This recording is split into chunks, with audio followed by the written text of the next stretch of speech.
for a red card. And since there are 2 red 9s that can happen in the same card, those are not disjoint.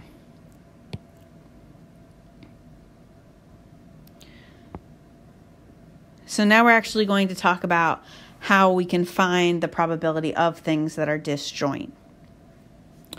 So if events A and B are 2 outcomes of a random procedure and A and B are disjoint, then the probability that A or B occurs, so that would be, here's the notation, the probability of A or B.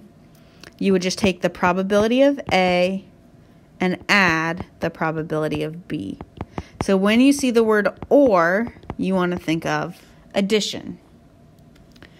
So our first example here says 6 colored dice are put in a bag. You have 3 red, 2 green, and 1 blue, and you're going to pull out 1 die. And we want to know what's the probability that you get a green die or a blue die. So first we'll find the probability of getting a green die. Well, there are 2 out of a total of 6. So or we're going to add plus. So blue, it would be 1 out of 6. So here adding these, we would get 3 out of 6, which reduces to 1/2. And we could do this because green and blue are disjoint. So let's say you're rolling a 6-sided die 1 time, and we want to know what's the probability you get a 5 or a 6. So this is going to be the same thing as getting the probability of getting a 5 plus the probability of getting a 6. The probability of rolling a 5 would be 1 chance out of 6. And the probability of rolling a 6 would be 1 out of 6. So adding these, we would have 2 out of 6, which reduces to 1/3.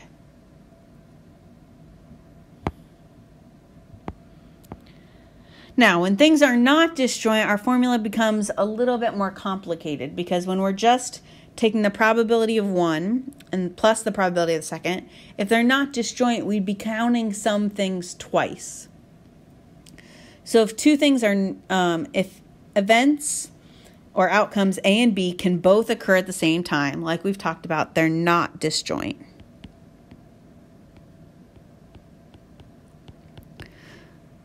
So if 2 events are not disjoint, meaning they can happen at the same time, the probability here, we'd need to do the probability of A plus the probability of B and subtract the probability of A and B happening at the same time. Okay? So we'll go through what this means. So our first example says, assume you just have these 4 cards on the table. So a king of clubs, a king of diamonds, a queen of diamonds, or a jack of clubs. And we want to find just out of these 4 cards, what's the probability that you select a king or a diamond. So we're going to start with king. So the probability of getting a king, there are 2 king cards out of 4 possible cards. So I'm going to circle those in blue. Now, diamond, let's just do that in green. I guess I should have done it in red since diamonds are always red. But anyways, we see we have 2 of those here. So 2 out of 4. Now notice that king of diamonds that fit in both king and diamonds, we counted twice. We counted it once in the first 2 and once in the second 2. So we need to subtract that probability, which here would be 1 out of 4. So 2 out of 4 plus 2 out of 4 minus 1 out of 4 would be 3 out of 4. And we notice if we just count each of them that fit those descriptions once, we would have 3 out of 4. Okay. We're going to do another kind of silly example here. So it says a pet store has cats, rabbits, and gerbils. So from the cats, we have 7 black cats and 4 yellow cats. So obviously we have 11 total cats. We have 8 black rabbits and 3 white rabbits. So again, 11 rabbits. And then gerbils, we have 3 orange gerbils and 5 white gerbils, so 8 total gerbils. So if we add that all up, we have 30 total animals. Now, this next part is not recommended in any real situation. So the procedure says place all animals in one area and randomly choose one animal. So there's many things wrong with this, right? The cats are probably going to hurt the rabbits and the gerbils. And if you were to randomly choose an animal, to me that sounds like you're closing your eyes and going, sticking your hand in a cage or something. Your hand's probably going to get bitten. So other than those issues, we're going to solve this problem. So the probability of getting a cat, pulling out a cat. Well, there are 11 total cats over 30 total animals. Okay, our probability of choosing a rabbit. Well, again, there are 11 total rabbits out of 30 total animals. And the probability of choosing a white animal, well, here we'd have to count how many white animals there were. So 3 white rabbits and 5 white gerbils. So that would be 8 out of 30. Okay, so now we're going to find the probabilities of some compound events. So the first one is, what's the probability that you pull out a cat or a rabbit?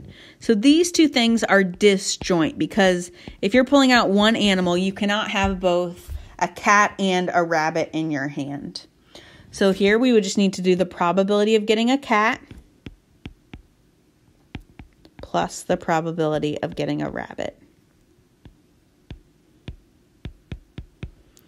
So we already found the probability of getting a cat is 11 over 30. Plus the probability of getting a rabbit is 11 over 30. So we'd have 22 over 30, which is reduces to 11 over 15. So that would be our final probability of getting a cat or a rabbit. Okay, so our next probability is a cat or a white animal. Now, in this situation with this pet store, this is a disjoint situation. This pet store doesn't have any white cats. So again, we're going to find the probability of a cat plus the probability of a white animal, which are two things we've already found. So we would do 11 over 30 plus 8 over 30, which would give us our final answer of 19 over 30. Okay, our next situation, we want the probability of a rabbit or a white animal. Now, we do have white rabbits in this pet store, so these are not disjoint. So we're going to do the probability of getting a rabbit plus the probability of getting a white animal. And then we're going to subtract the probability of getting a white rabbit.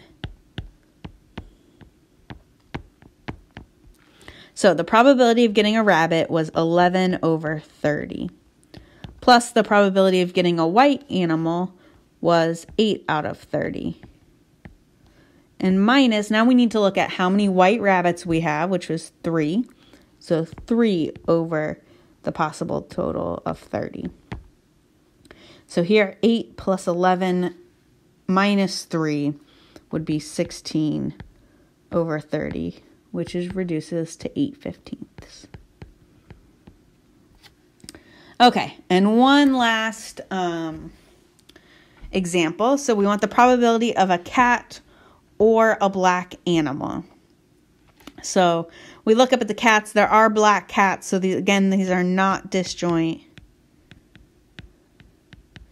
So we're going to find the probability of getting a cat plus the probability of getting a black animal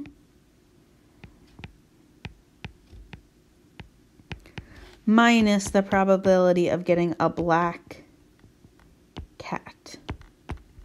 So our probability of getting a cat, there were 11 total cats over 30 animals, plus the probability of getting a black animal. So now we have to add how many black, let me do this in a different color. So there were 7 black cats and 8 black rabbits. So we had 15 over 30 black animals. Now we need to subtract how many black cats there are. So 7 black cats over 30 animals.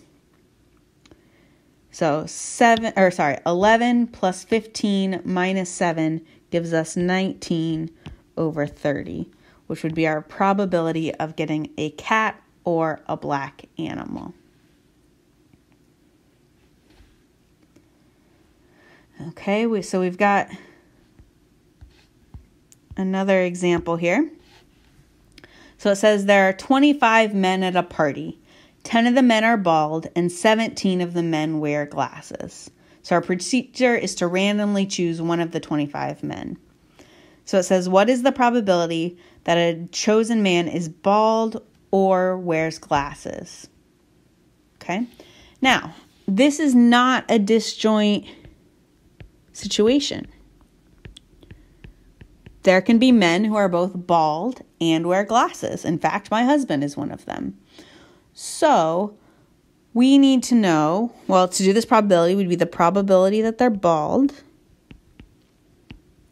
plus the probability that they wear glasses minus the probability that they're bald and wear glasses.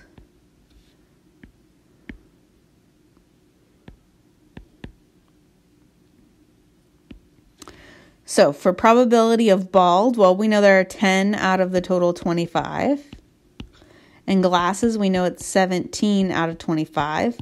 But now we're missing some very important